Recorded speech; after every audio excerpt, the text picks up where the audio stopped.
Can these 3D printed parts survive a hot car during a Texas summer? This is a knife sharpener we make called the Whole Enchilada. I recently switched filaments, so it's time to put this little guy to the test.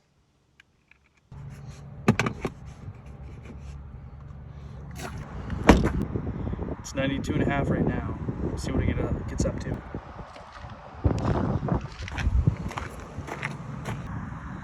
Got 118 in there. Wee. Yep. Alright, let's see how this puppy fared. Look at that. Still clicking in place. Okay.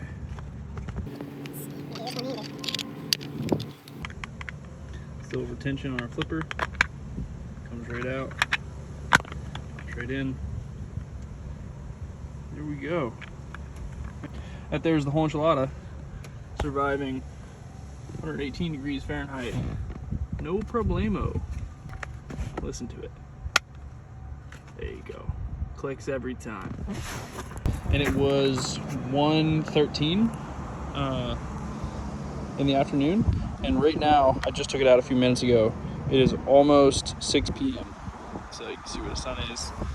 So it was sitting in that hot car for a long time. And listen to that click. We are golden. So that's part of the reason I went with this filament. It's because it's withstands some higher temperatures. Yeah, PCTG. This is the Whole Enchilada. Survived the heat test. No problem.